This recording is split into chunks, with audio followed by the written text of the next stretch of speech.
কালকে বাসায় আম নিয়ে আসছিলো, তো আমি চিন্তা করলাম যে এখান থেকে একটা আম ডিপ ফ্রিজে রেখে খেয়ে দেখি। অনেকেই দেখি যে আম এরকম ডিপ ফ্রিজে রেখে খায়, তো আমি চিন্তা করলাম একটা আম আমি ডিপ ফ্রিজে রাখি।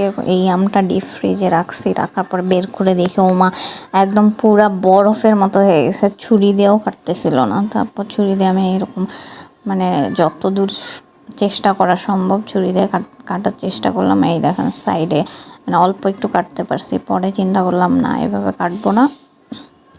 তারপর ছুরি দিয়ে এরকম সাইড ছিলে তারপর এভাবে করে কেটে নিলাম। তো কাটতে গিয়ে তো আমার অবস্থা খারাপ, মানে হাত এত বড়, হাত দিয়ে ধরতেই পারতেছিলাম না। তারপর ওই রকমই কষ্ট করে আর কি ছিলে নিলাম। তো আমার ছিলা শেষ, এখন আমি আমটা খাবো, দেখি কেমন লাগে।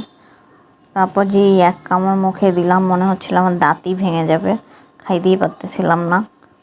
মানে খাইতে হচ্ছে মনে হচ্ছে যে আমের বরফ খাচ্ছি, মানে আমের পুরোপুরি টেস্ট না পাওয়া গেলেও হচ্ছে মানে খাইতে খুব একটা খারাপও না, আবার মানে একদম যে অনেক বেশি মজা এরকমও না। তবে আমার মনে হয় এরকম করে ডিপ ফ্রিজে আম রাখলে কিছুদিন রেখে খাওয়া যাবে, মানে বের করার পরে নর্মাল হওয়ার পরে খাইলে হয়তো বা টেস্টটা ভালো পাওয়া যাবে।